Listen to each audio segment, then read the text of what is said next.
Agora eu te vejo, sou Maria da Relação Sistêmica, mais um episódio. E eu já estou muito feliz porque eu estou aqui com o Marco Antônio de Biagi. Ele é o cabeleireiro das estrelas, super famoso. E eu estou muito honrada e agradecida com a tua presença. Obrigada. Honrado Viu? tô eu, ainda Obrigada. bem. Fiquei feliz pelo convite, Maria.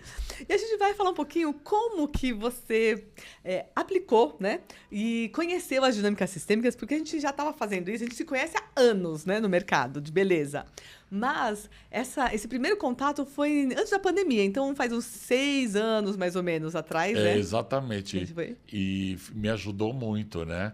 Porque a empresa é muito grande. Sim. Né? Um salão gigante, mais de 100 funcionários. E aí veio a cacetada que foi a pandemia. Eu não demiti nenhum funcionário. Nossa, foi mesmo, foi lindo, né? Eu li, e você pode falar os valores, porque eu já vi nas reportagens, o quanto você investiu naquele período. Quando saiu na Veja, que foi um escândalo, que foi quase 1 milhão, mas no final da pandemia eu botei mais de 6 milhões ali dentro. Para manter os colaboradores, né? Para manter os colaboradores e 6 meses fechados, né? Nossa. Foi uma paulada, mas a fé, né, de que já passei por outras no passado, verdade. já superei um câncer, então isso chama-se vida, né? Verdade, altos e baixos. E você sabe que o que me chamou muita atenção na tua dinâmica empresarial é que é comum, né, os colaboradores verem no chefe, tanto que tem uma frase, depois eu vou colocar a matéria aqui, do chefe ninguém pode ganhar, né? Por quê? Porque o chefe, o dono do negócio, acaba representando a imagem do pai. Então, muitos viam em você o pai ou a mãe, né, atrás de você. Então, quando, por exemplo, eu estou aqui, você fala assim, pô, Maria, mas o teu colaborador é muito mais velho do que você. Só que eu posso estar representando o pai ou a mãe dele. Coisas que não estão resolvidas com o pai e a mãe, eles descontam em nós que somos os gestores. Totalmente. Se projetam totalmente. Sim. E eu também facilitava isso, né? E eu tenho que ser visto como, né, um patrão. Exato. Né? E não como pai, porque aí chega uma hora que você fala, não dá. Né? Então eu me lembro que no passado vinham me contando as tragédias.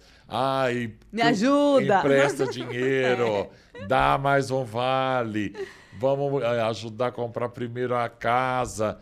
E depois a conta não fecha. Sim. E no dia que você fala não, eles ficam revoltados com você, igual quando um pai fala não para o filho. Exato. E o filho fica puto. É exatamente isso. Né? Então, assim, colocar no lugar é próspero para o negócio. Eu falo que para o dono, para o gestor, ficar no lugar errado é gostoso, mas é pesado. Né? Porque... É pesado demais que você come, além da, né, não é brincadeira, diariamente, né, matar um leão por dia de ser empresário no Brasil, você carrega essa culpa. Nossa, fulano queria conversar comigo, supostamente ia pedir alguma coisa, contar uma fase difícil, e eu saí tão morto, trabalhei tanto e não consegui atendê-lo. Então, você carrega essa culpa que não é sua. É exatamente isso. Então, né? E olhando lá atrás, que eu vim de uma origem muito humilde. Isso, me conta. E não me conformava com aquela vida. Né? Quando eu olhava, caramba, todas as pessoas que vieram... Eu e meu pai, eu nunca passei fome. Sim, sim. Nós tínhamos uma vida simples, morava no Sobradinho. Meu pai sempre foi um grande gerente de marcas, né? Mas eu olhava na família, não tinha nenhum caso de sucesso. Eu sei de uma história sua maravilhosa. Eu quero que você me conte de quando você passou e veio numa banca. Você conta essa história? Conto. E aí... eu falava, não, eu tenho que mudar essa história, eu tenho que quebrar isso. Sim. Depois, quando eu li o primeiro livro do Bert Hellinger, que eu entendi que eu quebrei uma crença que já havia. Né? Tipo assim, lá atrás, oh meu Deus, o avô foi pedreiro. Não tinha sucesso. O meu pai montou um comércio de goiabada que era um arraso, mas faliu. Sim, Você entendeu? E aí a tendência É seria você repetir o padrão. repetir o padrão Exato. para uma forma de honrá-los. Exato. Exatamente, Né? é isso. E aí eu falei, não. Paralelo a isso, eu sempre adorei ler, né? Livros sobre a força do pensamento. Sim, E eu tinha o hábito de escrever meus sonhos. Depois eu via saber que existe, né, um segredo nisso. Isso. Então, peraí, calma. Então você vai me contar primeiro qual foi o segredo para você ter tanto sucesso. O segredo? É. Eu decidi. Um dia eu passei numa banca de jornal, eu vi um banner, né, um pôster da capa da Nova. Eu quero ser desse mundo. E essa capa permeava os meus sonhos. Eu dormia, acordava pensando nisso, ia na banca, folheava, não tinha dinheiro para comprar revista, tomava bronca do jornaleiro. Esse cara é um caroço só. E eu não sabia se eu queria saber quem. Eu não entendia.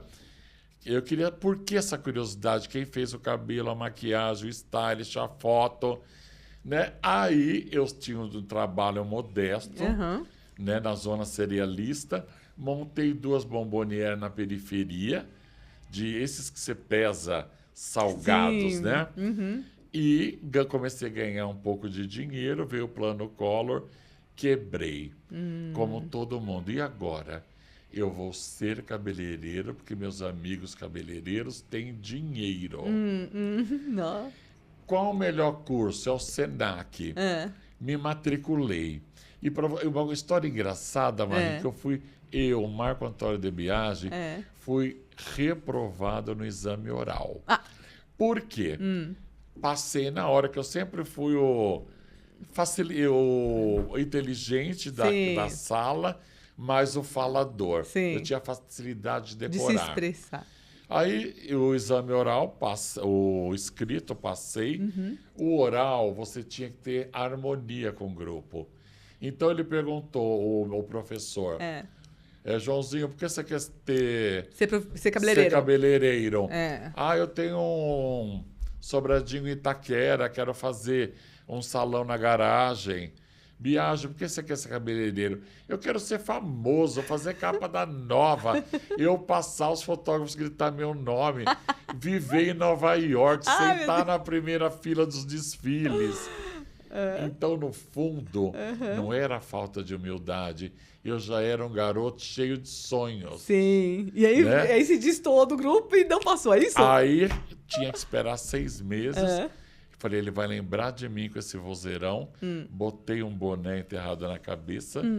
Aí fui bem pianinho, já trabalhava no salão, só lavava cabelo. E varria o chão. Por que você quer ser cabeleireiro? Porque meu patrão falou que me dá uma chance se eu fizer o curso de ser um escovista, aplicar uma tinta. Passei. Aí no Senac, Marie, eu descobri que esse era meu dom.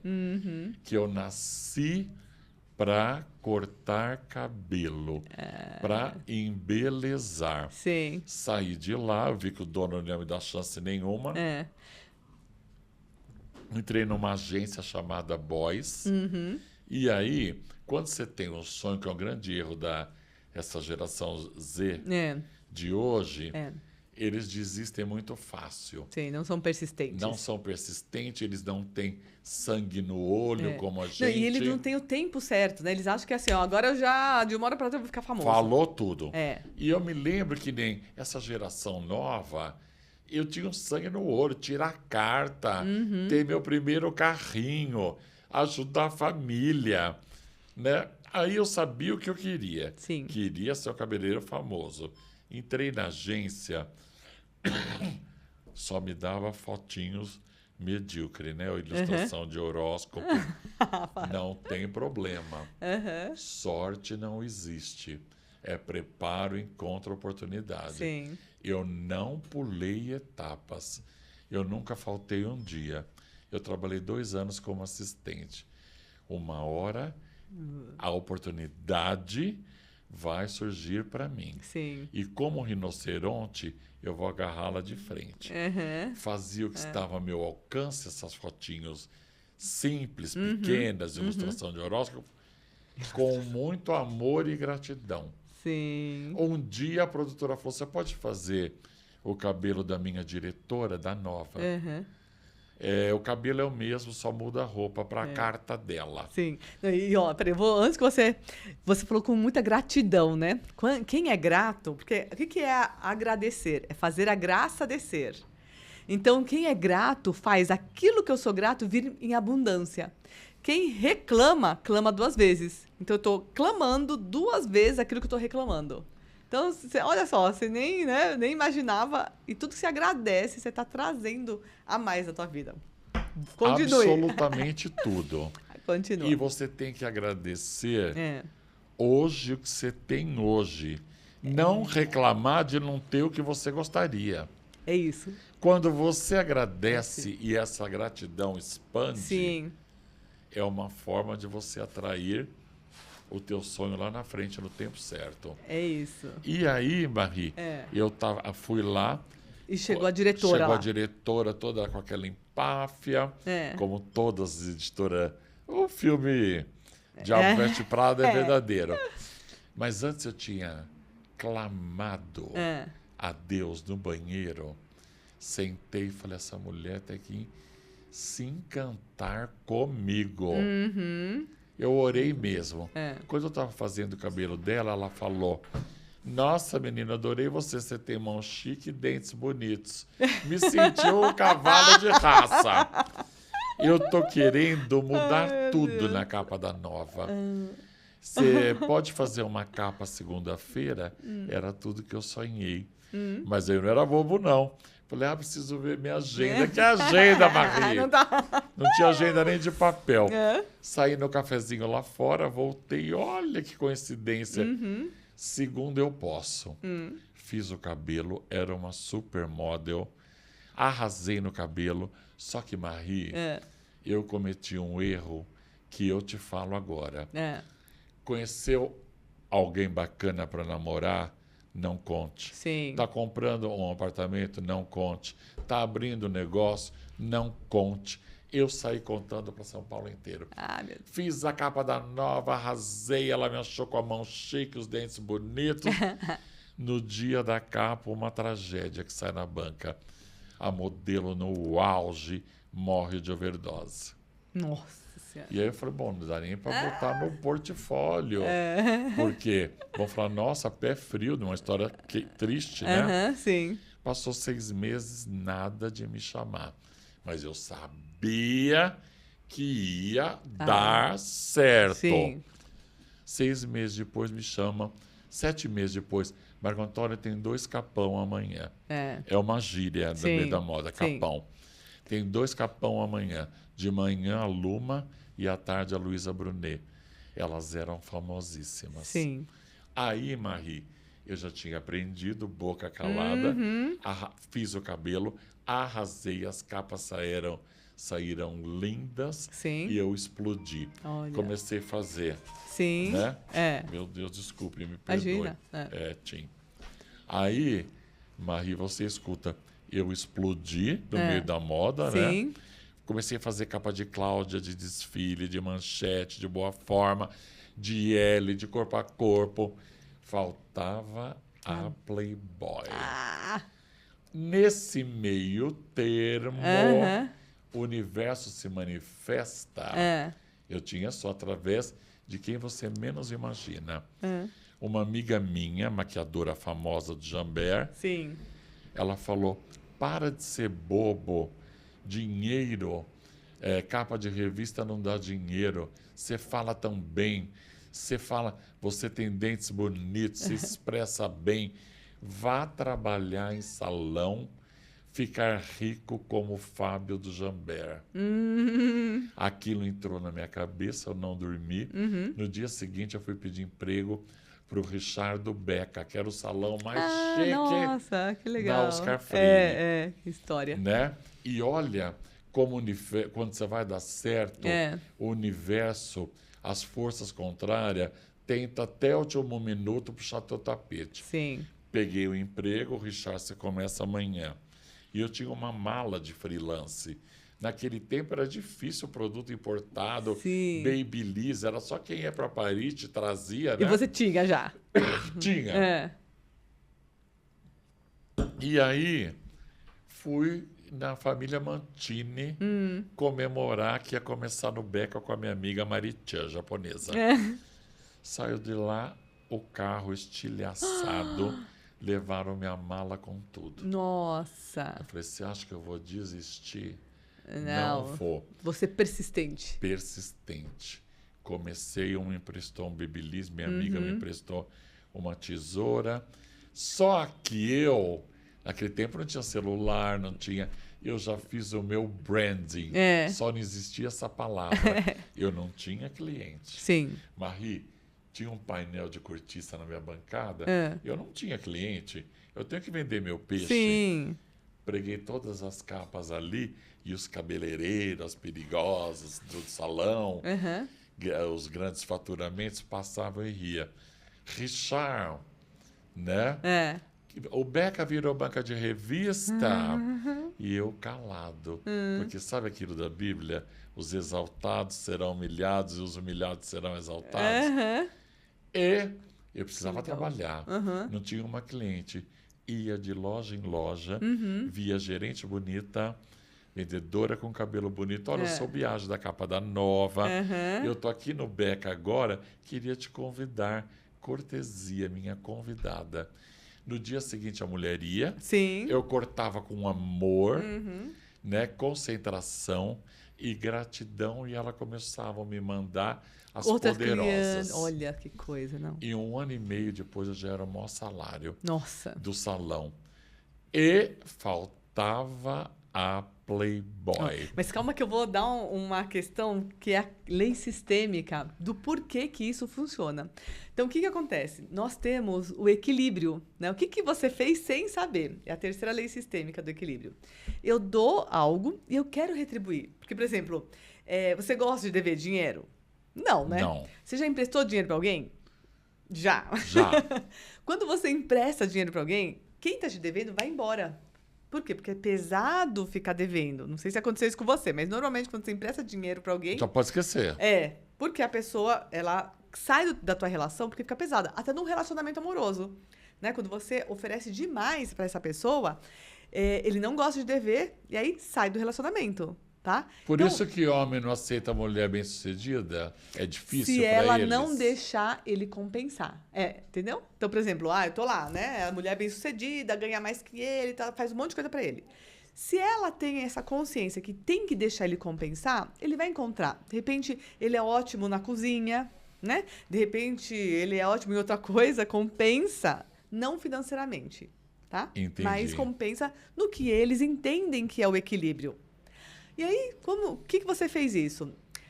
Você ofereceu algo, então vai lá no meu salão que eu vou cortar para você. E ela vai querer te devolver. O que ela faz? Indica. Olha que interessante. Então, é uma lei sistêmica que você pode usar no teu salão. Então, você tá lá, eu sei que você tem uma linha de produtos com Alpha Parf maravilhosa, né? Verdade. Então, aí o que você faz? Você tem que vender isso lá dentro do seu salão. Você pode falar assim, olha, eu vou te dar, sei lá, um olhinho, sei lá, algo, né? A escova. Então, ela vai querer compensar. O que ela vai fazer? Então eu vou comprar esse produto. Porque ela precisa compensar. Eu faço isso sem saber. Pronto, agora você vai fazer Eu faço isso sem usando as saber. leis sistêmicas, meu amor. Até a minha irmã briga comigo. Papai Noel! Então agora você sabe, fala assim, a Sônia, você fala assim, Sônia, eu não estou sendo Papai Noel, não. Eu estou trazendo equilíbrio porque ela vai querer devolver. E eu dou com uma alegria. Eu sei, porque eu te conheço, amor. Você me conhece, Marie. Você é muito e generoso. Sempre fui assim. E é isso, entendeu? Você faz essa troca e por isso que deu todo o sucesso. Agora continua a tua história. Eu só queria te fazer um adendo para saber o que você estava fazendo. Vai lá. Tá. E faltava a Playboy. Aí faltava a Playboy. Por quê? Viagem internacional, celebridade, J.R. Duran, o fotógrafo mais famoso do Brasil. Um dia eu tô no Beca, toco o telefone, olha, tem capa sexta-feira. Meia-noite. Você está brincando? Meia-noite, a Galisteu vai fazer Playboy, tá vindo de Portugal. Nós vamos furar Playboy, vamos fazer a nova antes. Uau! E olha uma coisa que eu vou te contar, aí eu quero a tua explicação. Eu estava arrasado. Sabe por quê? Por quê? Eu ia pentear Cindy Crawford, a modelo mais famosa do mundo, e puxaram o meu tapete. Ela é fashion. No Brasil estão nem aí para top model internacional. Se eu tivesse feito ela, eu não teria feito a Galisteu. Olha o plano superior que mudou minha vida, né? E eu vou te falar, tem uma frase de Richard Bach que eu amo, que vai te explicar. Que uma nuvem não sabe porque anda em tal velocidade e em tal direção, mas um dia ela saberá quando se erguer o suficiente. Então, acontecem coisas na nossa vida que a gente não entende. Eu, por exemplo, ganhei uma bolsa para fazer ela estudar fora do país e aconteceu alguma coisa, passaram a minha bolsa, né? Depois que eu soube, para uma outra pessoa. Eu fiquei super revoltada. Falei, como assim, né? Eu que passei na prova, tudo, e deram a minha bolsa para uma outra pessoa. Hoje eu sei que se eu tivesse viajado, eu não teria casado com meu marido, porque nós namorávamos e com certeza eu não ia voltar pro Brasil, né? Tá vendo? Então, às vezes, quando você está conectado ao teu propósito, o universo, ele mexe, que às vezes parece algo ruim, mas não é. E você viu, né? Porque a Adriana depois também foi aquele sucesso todo, né? Aquela explosão. A Cindy Crawford, só o povo do meio sabia fashion quem que ia saber. Exato, porque o brasileiro mesmo também era. E a Galisteu me tornou. Tanto é, quando eu voltei da Playboy, eu passei de 4 cortes por dia que eu fazia para 20. Uau! Né?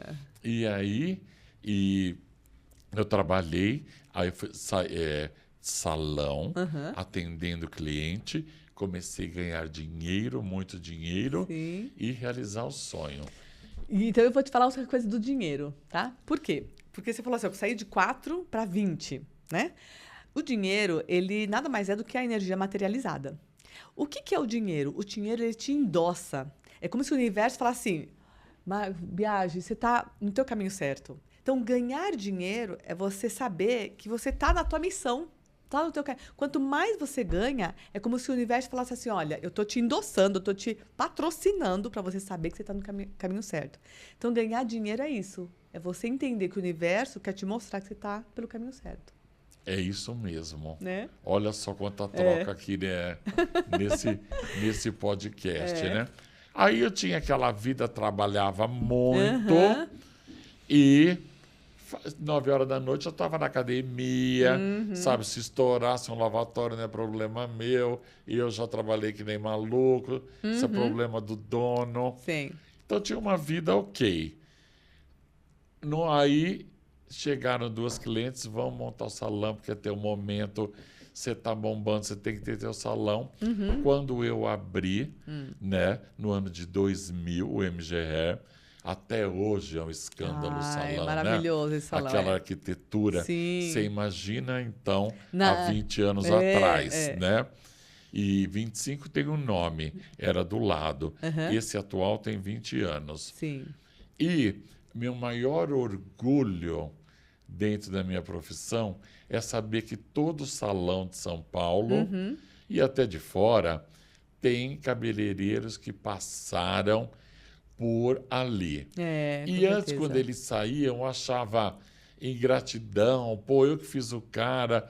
Quando eu comecei, falei, não, faz parte, virar outro. Eu sempre farei parte da história desse profissional. Uma página do livro da vida dele. Sim. Eu mudei esse paradigma também de ficar arrasado, sabe? E de ficar um mix de ficar puto porque o cara saiu e arrasado porque eu tinha ele como família, né? Tratava ele como um filho e ele me saiu pelo WhatsApp.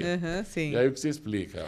Então, vamos lá. Isso aqui é maravilhoso. Por quê? Porque quando eu julgo, tá?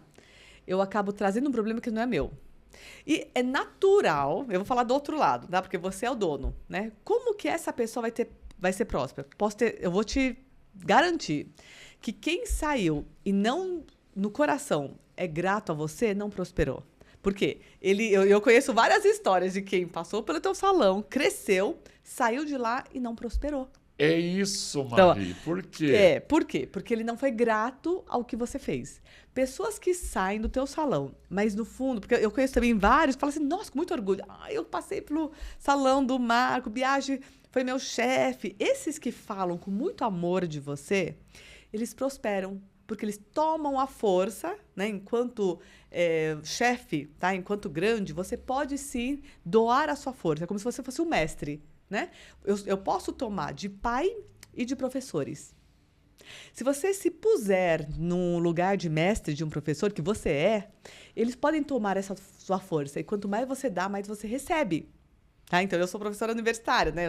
Desde 2001, eu sou professora. Eles podem tomar de mim esse conhecimento. E quando eu faço uma mentoria, quando eu dou um curso, eu deixo eles tomarem, porque é próspero. É como se fosse um jarro que transborda. Né? E você faz isso. Eu ensino tudo. Então, você faz isso. Porque o universo é abundante, eu tenho essa consciência. Não, e aí, quem toma a tua força e te agradece, prospera. Aquele que toma, sabe, e apenas tomou sem essa gratidão, muitos, e eu conheço vários que passaram por você e não estão bem hoje. É verdade, por isso, Marie. E por outra isso, coisa que eu não consegue vejo ser grata também, a você. Recentemente um caso, né? De uma profissional. Não quer ninguém na sala porque a pessoa do lado ficou olhando como ela trabalha. E não é justo que eu levei anos para aprender. Isso é uma coisa totalmente errônea. O universo é abundante. Exato. O que será da nossa missão se você não passou para frente? É isso. O último estágio da prosperidade é exatamente isso que você faz. Né? Você prospera a vida dos outros. Porque eu dou aquilo que eu tenho. Tanto é que 90% deles me chamam de mestre. É isso mesmo. De boss, né?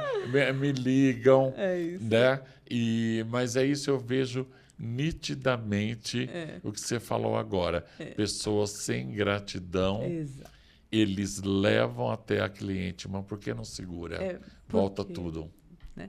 E você vai ver, até pessoas que te traíram, porque eu te conheço há muitos anos, então. Marie, Mas assim, pessoas que te traíram, eu já sei. Alguns não estão muito bem. Por quê? É como se aquilo não fosse deles. Então não adianta eu tomar de você, pegar de você, te trair, porque aquilo não é meu. Então não vai ficar. Né? Então você fala assim, ai Maria, parece praga. Não é praga, é uma lei.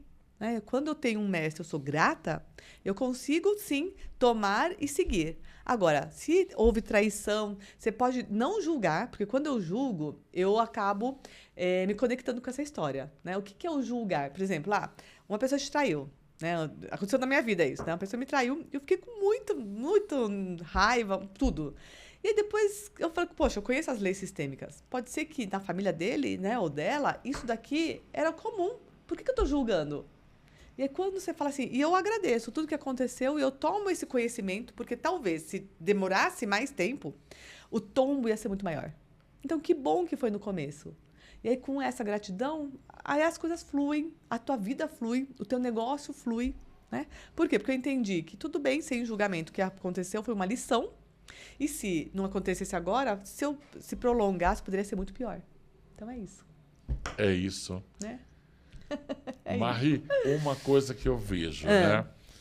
Eu trabalho muito com celebridades. Você me apresentou, né, como cabeleireiro das celebridades. Exato, Bom, não existe uma celebridade que em algum momento não tenha passado na minha cadeira. Foi. Nossa, calma, quantos anos, todas as capas da Nova, quantos anos? 30 anos, sem furar 30 anos, mais de 1000 capas de então, revistas. Quantas mulheres famosas, né? E aí, eu ouço muito de mulher famosa, rica, bem-sucedida. Eu tenho um dedo podre para homem, só atraio cafajestes. Por que isso? Porque ela repete um padrão. E aí, assim, isso aqui é maravilhoso, você me perguntou, tá? Por quê? Quando eu estou com alguém, né? Então, eu tô aqui com essa pessoa, tô junto. Se eu não faço um divórcio energético com ela, eu brinco que eu levo pra cama todos os antigos relacionamentos. E eu procuro, no meu relacionamento, algo ou alguém. Todo mundo que eu julgo, excluo, critico, eu trago, porque eu tô trazendo, através do meu relacionamento, algum excluído. Então, eu julguei meu papai porque meu pai traiu minha mãe. Um exemplo, tá? Quando eu julgo, o que aconteceu lá atrás, eu passo pela mesma dor. Porque eu olho pra minha mamãe e falo, mãe, eu te amo tanto que eu passo pela mesma dor. Eu quero te honrar lá. Eu quero te honrar. Aí eu olho pro meu pai e falo, pai, eu te amo tanto que eu pego e escolho uma pessoa igual a você. Então você repete a história de traição, se não for nos relacionamentos, na tua empresa. Então você fala assim, Maria, eu nunca fui traído no meu relacionamento, mas eu posso ser traído na minha empresa. Porque a dor da traição é a mesma. Então o dedo podre acaba sendo em tudo. Né? Enquanto eu continuar julgando, excluindo, eu vou repetir essa história. É isso. Por isso, tanta... E a outra história também dos relacionamentos é isso que você falou, de... por que não dá certo muitos relacionamentos com as mulheres empoderadas? Porque elas são muito boas filhas. Sabe aquela mãe que fala assim, filha, trabalha para não depender de homem nenhum. Aí é óbvio que ela não vai depender, ela nem acha esse homem. Porque ela é muito obediente, ela obedece à mamãe. Então, cada caso é um caso, mas muitos trabalhos eu faço assim, ela pedir a permissão para a mamãe para ser um pouquinho desobediente e confiar nos homens, deixar um homem estar do lado dela, né? Poder ter bons relacionamentos, porque se os pais não tiveram bons relacionamentos, eu também não me permito ter. Então, a gente tem que identificar o que aconteceu para cada pessoa e ver o que acontece na vida lá atrás que interfere na vida atual, para eu não ter bons relacionamentos, para eu ter o dedo podre, como você falou, dos relacionamentos, né? O que acontece? Quem eu estou honrando para passar por tudo isso? Perfeito. Né? Aí é fácil de entender, né? Aí você consegue entender a tua vida. E assim, o que nós somos, tá? Nós somos o reflexo de 7 gerações para trás. E tudo que nós fazemos hoje, a gente interfere 7 para frente. Ai, mas eu não tenho filho. Você tem sobrinho, sobrinha. Tudo que você faz interfere nessas 7 gerações de filhos, netos, bisnetos, né? E sobrinhos também. Contam, tá? Então, a gente começa a ter uma responsabilidade muito grande. E quanto mais eu olhar para eles e saber que eu sou o milagre deles, eu paro de repetir padrão de escassez. Por exemplo, teve falência, vou falir igual. Teve falta de dinheiro, vou ficar tendo dinheiro igual. Eu posso olhar para eles e saber que eu sou o milagre deles e que eu posso fazer diferente. Se eu estiver ganhando dinheiro, com prosperidade... Eu sou o milagre da minha família. É o milagre da tua família. Porque aí todo mundo olha para você e fala assim, gente, que bom que eu passei por tudo isso para deixar mais leve. Para ele passar e transmitir essa coragem, né? Essa determinação. Nossa, essa história que você passou do câncer, né? E superou tudo. Então, eles olham e ficam felizes. Eu fico pensando às vezes, mas caramba, eu tenho 4 décadas de profissão. Sou disputado pelos podcasts. Sim, todos, né? Obrigada por você ter vindo, amor. Há quanto tempo, claro né? que eu viria. E aí, eu falo, caramba, esse povo não cansa de mim, não. Já contei e recontei minha história. E eu agradeço a Deus. Obrigado, meu pai, porque eu sei que eu tenho uma missão de mais de 100 funcionários ali que dependem do meu sucesso. E outra, um empresário, ele tem que ter mais amor. E o que é mais amor? Mais dinheiro. Porque o empresário, quando você tem 100 colaboradores, não são 100 pessoas. São 100 famílias e gerações. Então, quando você toma essa força, você fala assim, gente, eu preciso, né? Eu mereço ganhar muito dinheiro, porque não é apenas você. Quando você fala 100 colaboradores, são 100 famílias e gerações. Então, é muito maior do que isso. Entende a responsabilidade de qualquer empresário? Por que é tão importante você ter empresários, né, numa sociedade? Incrível. Estou aprendendo muito. Essa troca nossa, né? E eu quero agora, porque você já sabe dessa importância da ancestralidade, eu quero uma lição de como tomar a força através desse teu trabalho maravilhoso. Uma dica. Uma receita. Uma receita? Pra tomar força desses ancestrais, uma receita milenar, uma receita ancestral para o nosso sucesso. Por exemplo, né? Antes, né? Eu sempre, no meu caso, por ser católico, né? Tá bom. Então, eu trago à tona, eu lembro da pessoa, eu agradeço, eu mando rezar missas para elas, porque os orientais oferecem alimento, leva... Sim. Não é verdade? Sim. Eu tenho essa gratidão, que eu sei que eu sou a somatização de tudo... Sim. do que passou lá. E um dia, na relação sistêmica, você não deve lembrar disso. O meu pai nasceu e o meu avô não tinha condições de criar ele. E deu ele para o irmão. Meu pai era louco pelo pai que criou ele. E eu, quando agradecia meu avô, né, eu só agradecia esse que criou. Eu não lembrava do biológico. Do biológico. Meu Deus. E quando você mostrou para mim nos bonequinhos, não, eu não estou vendo isso, eu estou vendo o biológico. Eu falei, tá aí. E eu passei uma existência sem lembrar desse. Olha. Aí eu incluí ele nas minhas gratidão, oração, rezar missa. Sim, que lindo. Né? E coisas que vêm à tona, né? Lembranças de outras vidas. Nós não estamos aqui de passagem, né? Tá tudo conectado. Viagem, agora que você lembra dessa história, agora eu entendo por que os seus pais adotaram a tua irmã caçula. Olha, porque isso. teve crianças dadas, né? Então, teu papai foi uma criança dada, outra pessoa que cuidou. E aí, como que ele repete o padrão? Também adotando uma criança. Olha só, agora olha que caiu lindo, a ficha. Nunca tinha pensado nisso. Agora que você contou e me lembrou, que eu falei, nossa, por isso que você tem irmão adotado. Outra coisa que você me ensinou, pequena pode parecer uma besteira, mas para mim não é. Então eu adoro mesa de Natal, decoração linda. Ali sentava meu pai. Meu pai foi pro plano superior. Depois sentou minha mãe. Sim. Aí, no último Natal, a Sônia, que é a mais velha, falou, senta aqui, para minha irmã mais nova. Não. Agora é você. Olha que detalhe. Você tem que sentar ali. Tem que ter essa consciência. Ordem e as hierarquia. Pessoas não sabem. Exato. Tem hierarquia. Eu estou falando errado? Não, tá certíssimo. Que é a segunda lei sistêmica, né? Que é, você é muito inteligente. Você pega rápido e já aplica, né? Sabe, eu falei, ordem e hierarquia. Não é uma mesa, não é um lugar que tá vácuo. Sim. Agora eu te faço outra pergunta que estamos passando nesse momento. Então fale, qual é? Perdi minha mãe faz 5 meses. Tá. Ainda não tivemos coragem de dar as roupas, né, dela, os pertences dela. O que a relação sistêmica fala sobre isso? Tem um livro que eu acho lindo, tá? Chama Paz para os Mortos, né? Paz para os mortos. Então, como que eu trago paz para os mortos? Quando eu não choro, né? Quando, assim, eu agradeço a existência e, no caso da mamãe, falo assim, mãe, eu tomo essa vida que você me deu e agora eu vou fazer muito bom uso dela, né?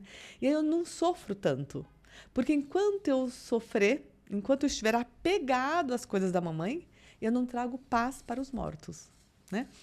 Tem uma história linda também, porque eu não sei se você está tendo insônia, porque muitas pessoas, depois de um luto, começam a ter insônia, tá? Filho que não nasceu, né? Abortos espontâneos ou não, tá? Começa a ter muita insônia. Aí tem uma história que a menina estava na guerra e estava com um irmãozinho que morreu no colo. Ficava assim, cuidando dele e não dormia à noite. E aí o soldado passa por essas 2 crianças e se compadece, ele se sensibiliza com essa irmã. E aí ele olha para ela e fala assim, os ratos também dormem. Porque ela não queria dormir para os ratos não comer o irmão. E aí quando ela fala, os ratos também dormem, ela apazigua e dorme.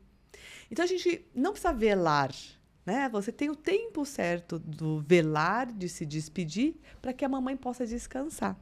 Então, assim, o jeito para você poder é agradecer e fazer bom uso, né? Então, você pode se desfazer ou pode falar assim, olha, às vezes você tem algo que é da família, que você quer lembrar, mas não com dor, com gratidão. Tá? Entendi. Então, na minha família trouxeram, vieram de navio, né? Quando vieram do Japão, a minha irmã tem tipo uma panela onde eles colocavam os carvões para esquentar, sabe? Ao redor, todo mundo sentava. Ela tem isso da época do navio. E o meu pai guardou uma chaleira enorme, assim, uma chaleira gigante que virou, na minha casa, objeto de decoração. sem olhar com tristeza, tipo, nossa, sofreram no navio, passaram... Não, eu tomo a força com gratidão, né? E eu sempre gostei muito, não conhecia ainda essas relações sistêmicas, né? O que é relação sistêmica? São todas as relações visíveis e invisíveis que impactam a nossa vida, né? Pessoal, no negócio, em tudo. Relacionamentos. Tudo. Porque, assim, nós temos esse campo morfogenético. Então, tudo que acontece tem uma memória genética que você consegue sentir. Por isso que nas dinâmicas que a gente faz, você fala, nossa, surge, né, o irmão, o pai biológico, surge alguma outra pessoa que foi importante para esse sistema existir. Né? E que nem, você tem a irmã mais velha, certo? Você tem que agradecer a Sônia. Por quê? O irmão mais velho, o sistema fala assim, nasceu. O sistema familiar não admite missões não cumpridas. Então, coisas que não aconteceram lá atrás, os mais velhos passam e deixam mais leve para os seguintes, né? Na parte biológica do sistema mesmo, faz parte você e a sua irmã. Então, você seria o caçula, tá? Como que a tua irmã, que é uma irmã, né, que é uma criança adotada, ela consegue seguir com mais leveza na tua família? Ela olha para os pais biológicos, agradece a vida e ela fala uma frase assim que é bem forte. Fala assim, agora eu abdico. Por quê? Porque eu vou pedir permissão para olhar com muito amor para quem cuidou de mim. Crianças que sentem que os pais adotivos estão substituindo, roubando o lugar dos biológicos, não conseguem se dar bem com a família que adotou. Porque sentem que se eu gostar desses pais que cuidaram de mim, dos meus irmãos adotivos, eu estou traindo a minha família biológica. E aí você tem casos de crianças, você fala, poxa, a gente cuidou dela, fizemos tudo e, né, nunca dá certo, briga com todo mundo. Por quê? Porque o sistema, que é biológico, entende que eu estou traindo quem me deu a vida. E aí não consegue amar, né? Tipo, se sente culpado, por isso que briga, tá? E como o teu papai, né? Você contou, teu papai foi também adotado, certo? Ele teve um outro que cuidou dele. E, por muitos anos, o biológico foi excluído. A gente tem que agradecer. Agradecer muito o biológico, porque sem a existência do biológico, teu papai não teria nascido e nem vocês. Olha. Isso que é tomar força dos ancestrais, entendeu? É saber que esse foi o jeito certo do papai nascer e esses foram os papais adotivos certos para cuidar dos seus pais e ser quem vocês são, né? Teve carnaval não, teve festa junina. A minha filha dançou a música Maria Maria, de Milton Nascimento. Adoro. Né? E Milton Nascimento, ele teve essa mamãe biológica que, com 26 anos, deu à luz a ele e morava na casa, trabalhava na casa de família. E ela morreu. Então, quem cuidou foi parentes desta casa que a mamãe trabalhava. Então, ele foi uma criança adotada também. E a mamãe dele tocava música, né?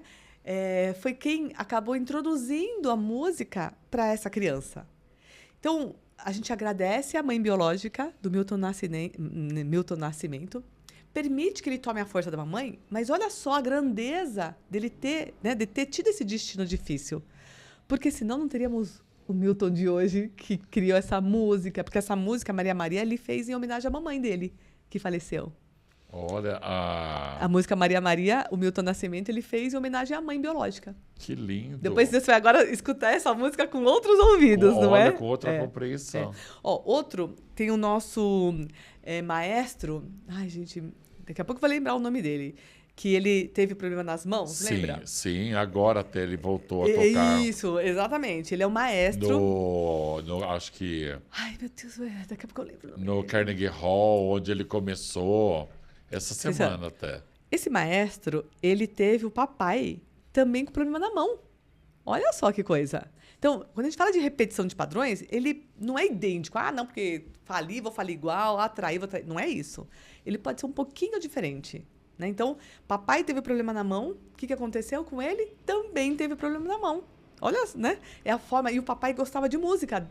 O que ele foi ser? Virar maestro. Né?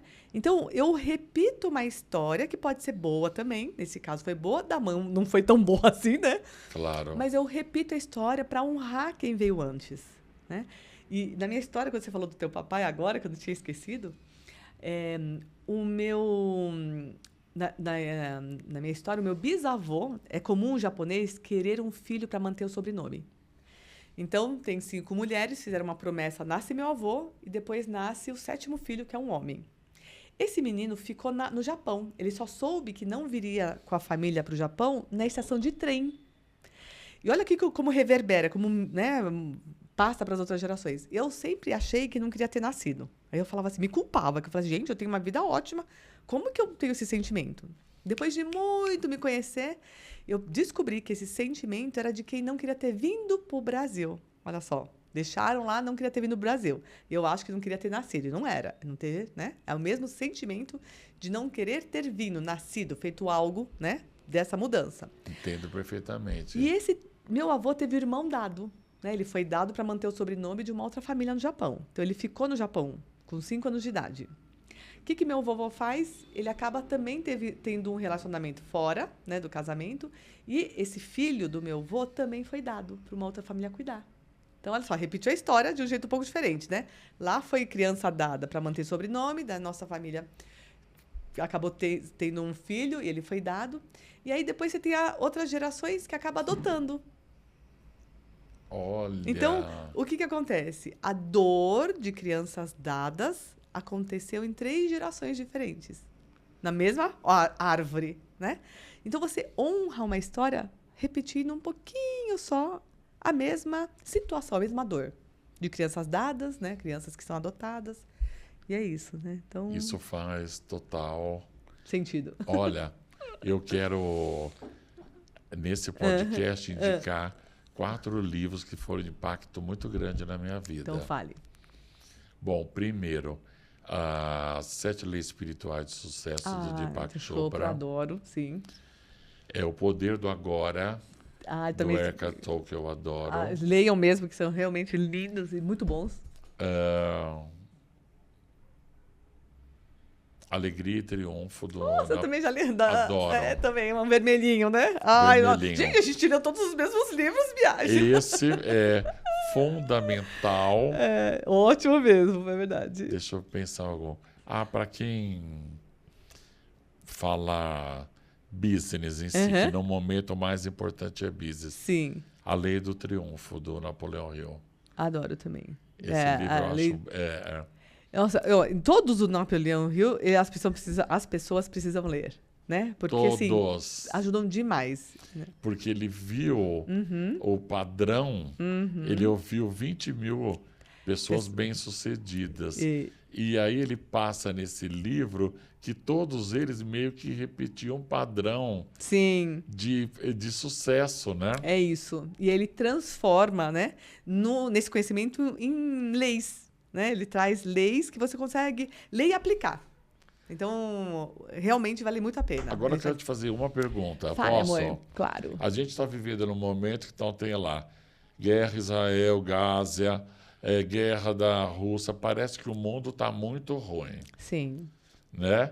Você vem para o Brasil também, insatisfação econômica. Como não ser atingido por esse pessimismo? Incluindo todo mundo. Então, eu vou trazer exemplos, tá, do passado, que é mais fácil, né? Na Segunda Guerra Mundial.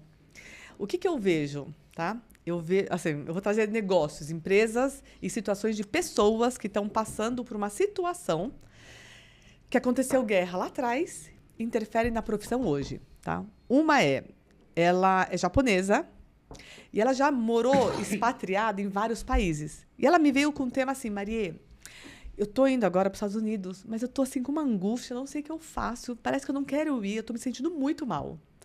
Resumo da ópera, né? O Japão, na Segunda Guerra Mundial, foi aliada de Hitler.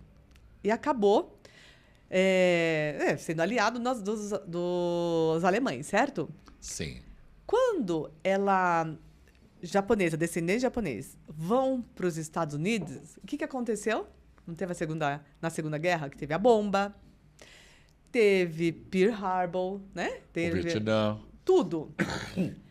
Qual que era a sensação? Eu precisava pedir permissão, né? No caso dela, que é Nikkei, descendente de japoneses, pedir permissão para o Japão para ir morar nos Estados Unidos. Porque eles eram aliados e quem que jogou a bomba no Japão? Não foi os Estados Unidos? Sim. Então, é como se fosse muita traição ganhar a vida, ganhar dinheiro e morar nos Estados Unidos. Olha! Assim, então, isso é um exemplo de como coisas que aconteceram lá atrás, sabe? O que você fala, mas Maria, eu nem devi militar na minha família, não tenho nada a ver com isso. Mas o teu país faz parte da sua história, né? Eu pedi permissão para o Japão para prosperar no Brasil, porque muita gente... O que acontece? Outro exemplo, né? Você tem decassegas. O que são decassegas? São a terceira geração que acaba, né? Ou segunda, que acaba voltando para o Japão como imigrante. Por quê? Porque nossos avós vieram para o Brasil como imigrante. Muitos tinham o sonho de voltar, não conseguiram voltar para o Japão. Aí, os filhos, netos, bisnetos, o que fazem? Ó, papai, vovô, né, bisavó, vocês que não puderam voltar, eu volto por vocês. E aí tem um movimento contrário. Eles indo trabalhar no Japão. Daqui a pouco vai todo ciclo. Né? Vai ter agora netos dessas pessoas voltando para o Brasil. Então, quando você entende isso, você para de julgar, daquele jeito foi o jeito certo. Eu não vou mais julgar alemães, japoneses, né? Não quero mais julgar. Esse foi o jeito certo para termos o mundo hoje. Esse foi o jeito certo para eu estar aqui no Brasil, sem julgamento. Aí eu apazigo. Muitos... Por exemplo, eu vou dar outro exemplo, que aqui no Brasil a gente tem muitas situações de fazenda, né? Escravos, certo? Isso. E aí você vê pessoas que acabam juntando ou religiões distintas, muito opostas, né? Ou etnias também. E quando você vai ver, por que eu faço isso? Porque alguém não pôde casar, né? Porque a família não deixou, ou por religião, ou por etnia. E aí você vê a outra geração casando. Tá? No japonês, quando veio para o Brasil, eu posso falar porque da minha história, né? Não podiam casar com quem era gaidin. Eles falam que gaidin é estrangeiro, né? Só que assim, você fala, mas Maria, como que vocês falam que gaidin é estrangeiro se vocês que vieram para o Brasil, vocês que são estrangeiros, né? Mas tem essa nomenclatura.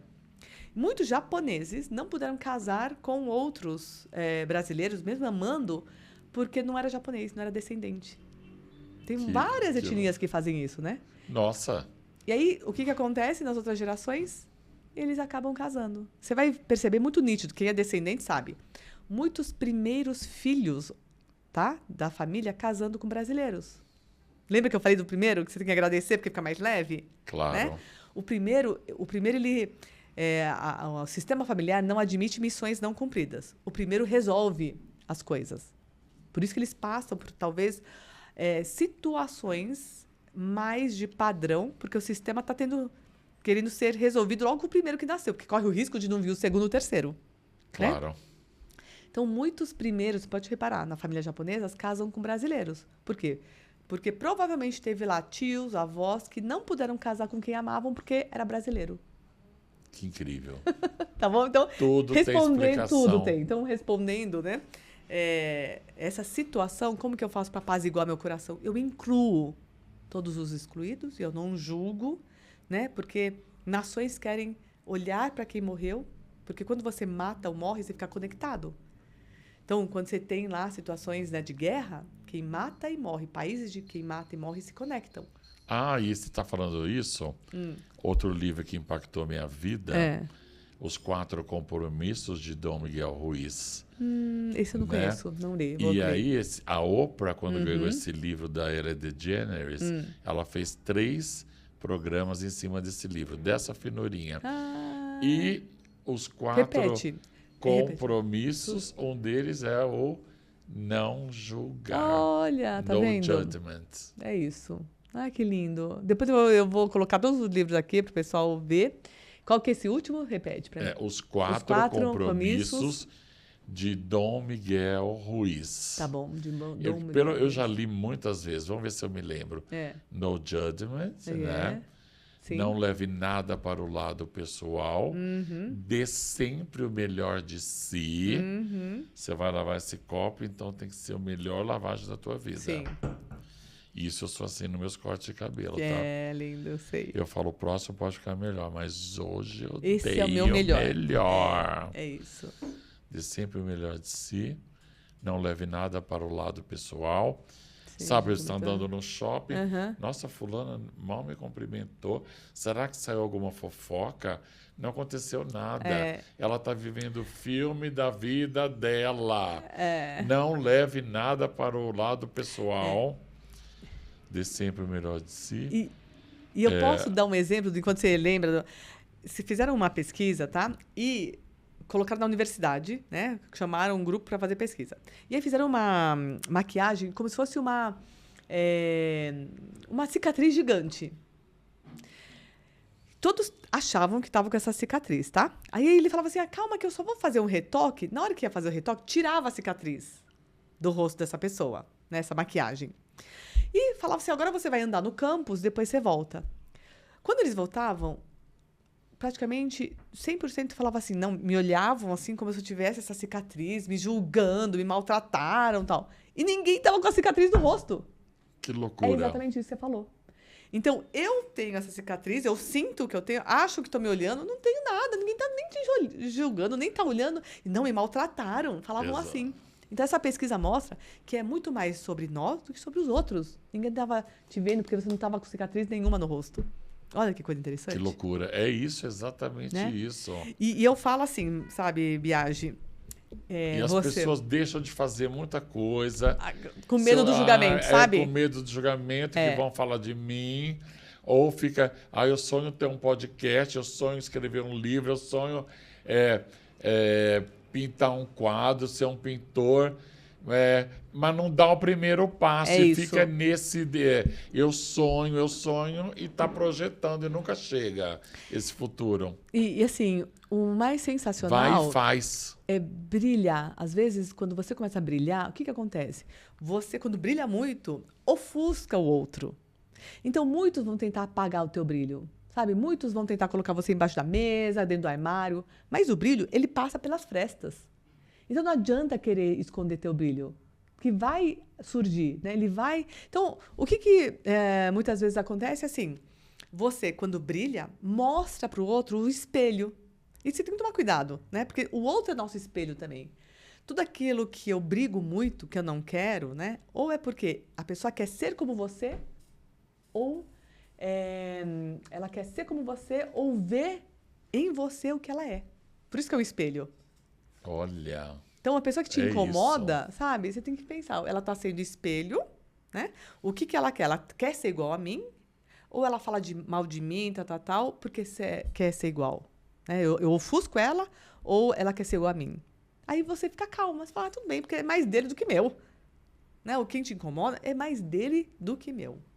Aí você para de querer se boicotar, por exemplo. Entendeu? Adorei. Ai, eu queria ficar aqui, ó, o dia inteiro. Não posso encerrar esse podcast então sem dar uma receita milenar, ancestral. Até escrevi, Marie, porque nessa euforia do bate-papo, às vezes esquece um negocinho. Tem então que ser me fale. Certinho. Isso é muito sério. E eu trago essa força toda. Exatamente, né? Ó, anota aí. Tá, vamos lá. 2 colheres de óleo de coco. Tá. O óleo de coco, até botei aqui, né? Ele tem a força ancestral feminina. Ótimo, é verdade isso. 1 colher de óleo de rícino. Muito usado nas raízes africanas. Olha, nossa da onde vem o berço da civilização. Sim. 1 colher de sopa de rícino. 1 colher de sopa de mel puro. Sim. Né? Traz doçura aos fios e à alma. Olha só. 1 colher de pó de alecrim. Né? Você encontra nessas casas que vende ervas, chás, produtos naturais. Né? E agora, 3 gotas de patchouli ou lavanda. Né? O que acontece? Não é todo mundo que gosta do cheiro do patchouli. Sim, eu adoro. Eu também gosto. Já o lavanda todo mundo adora. Porque tá mais natural, né? Acostumado. Né? Então, repetindo, 2 colheres de óleo de coco, 1 colher de óleo de rícino, 1 colher de mel puro, 1 colher de pó de alecrim, de chá, tá? E 3 gotas de óleo de lavanda. Tá bom. Como você vai fazer? No recipiente não pode ser metal mexer com colher. Porque... interfere no mel, né? Interfere em tudo. Sim. Né? Os antepassados falavam isso. Então, você vai botar no banho-maria e uma colher de pau. Sim. Você vai deixar morno, não é fervendo, não. Quando tiver morno, acabou. Passa no cabelo úmido, deixa 30 minutos e depois lava com o seu shampoo favorito. Uma vez por cada 15 dias. Uau. Se você não tiver o cabelo mais lindo da tua vida, né? E olha, o cabelo, você sabe que é uma antena, literalmente, né? Então, tipo, que mulheres que prendem o cabelo aqui em cima, sabe? Que faz o coque, assim. Sim. Traz essa força, né? Que querem se expressar, querem se fortalecer. E aí, quando eu coloco o coque mais para baixo, você que é super cabeleireiro, ele traz mais essa feminilidade, sabe? Quando eu tô numa reunião, mas não quero brigar com as pessoas, né? Eu deixo o cabelo aqui, ó, mais para baixo, assim. Porque é como se o nosso cabelo fossem antenas. Olha que interessante. Olha que interessante, isso né? eu não sabia. Então ele traz essa força também no cabelo. Tanto que eu nunca tive cabelo comprido, acho que eu tô cabeluda agora. Eu nunca tive com cabelo. Foi a primeira coisa que a Sônia falou e tudo mais, era do cabelo. É isso aí. Então, agora eu tô trazendo a força da mulher, da parte feminina nos meus cabelos, tá vendo? Eu amei esse podcast. Eu também. Obrigada por ter vindo. Eu que agradeço. Agora, assim, mais podcasts como este, né? Pra Olha, gente poder... me sigam no M Viagem. M Viagem, exato. No @M Viagem, você vai ver esse maravilhoso que ganhou vários prêmios, o melhor do mundo, que eu já sei várias vezes. Agora eu fico pensando, né, Marie, quando você faz as coisas concentrado, gratidão. Com 4 décadas de profissão, acabei de ganhar o prêmio IBEST, né? Que é o pra prêmio variar, né? mais importante. Competindo com essa garotada que nasceram no boom da internet, que fatura milhões na internet. Eu fui de boa. É isso. Eu falei, vou conhecer Porto Alegre, que foi no Palácio do Governador, geralmente aqui em São Paulo, né? E fui conhecer uma cidade nova, tem uma razão por ser lá por causa da vítima das chuvas, né? Sim. E levei júri popular e júri da academia. Olha Ganhei só. os 2. Ai, parabéns. Então eu falo, isso é o quê? Amor no que faz. Exato. E gratidão. Ai, obrigada, viu? Obrigado, Marie, eu amei. Eu também. Nos vemos na próxima. E olha, muito agradecida. Estou muito feliz porque você foi uma delícia. Uma conversa cheia de conhecimento para todo mundo. Para mim, uma troca. Sim. E o que eu amei no seu podcast que você não lê fichinha. Tá tudo aqui. Claro. E é isso que é a sacada. Eu fiz 133 lives.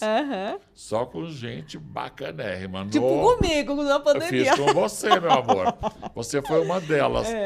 E aí, eu lia um pouco sobre a vida da pessoa, mas eu não botava nada em fichinha, nada. Eu queria isso que vai surgindo. Então, eu vou falar, sabe por quê? Porque o que é decor? É decoração. Quando eu decoro, né, para fazer algo, é porque já tá no meu coração. E é isso. Você já tá no meu coração, viagem. Eu não preciso decorar nada. Exatamente. Né? E olha também, né, como eu tive que trocar a data, né? Sim, verdade. A semana passada eu tive a gripe influenza, fiquei péssimo. Nossa. Então eu tinha que estar aqui hoje. Exatamente. Renovado. Sabe quando você passa um ciclo 7 dias muito mal e você acorda? Ai, que delícia, obrigada. Eu acordei assim hoje. Ai, que bom, muito obrigada. Meu obrigada, amor. Eu que te agradeço. Foi muito maravilhoso estar com você aqui hoje. Foi maravilhoso. Daqui 1 ano eu volto. Que antes disso. Obrigado, Marie. Eu que te agradeço. Agora eu te vejo, eu sou Marie da Relação Sistêmica e eu te espero no próximo episódio. Beijo grande.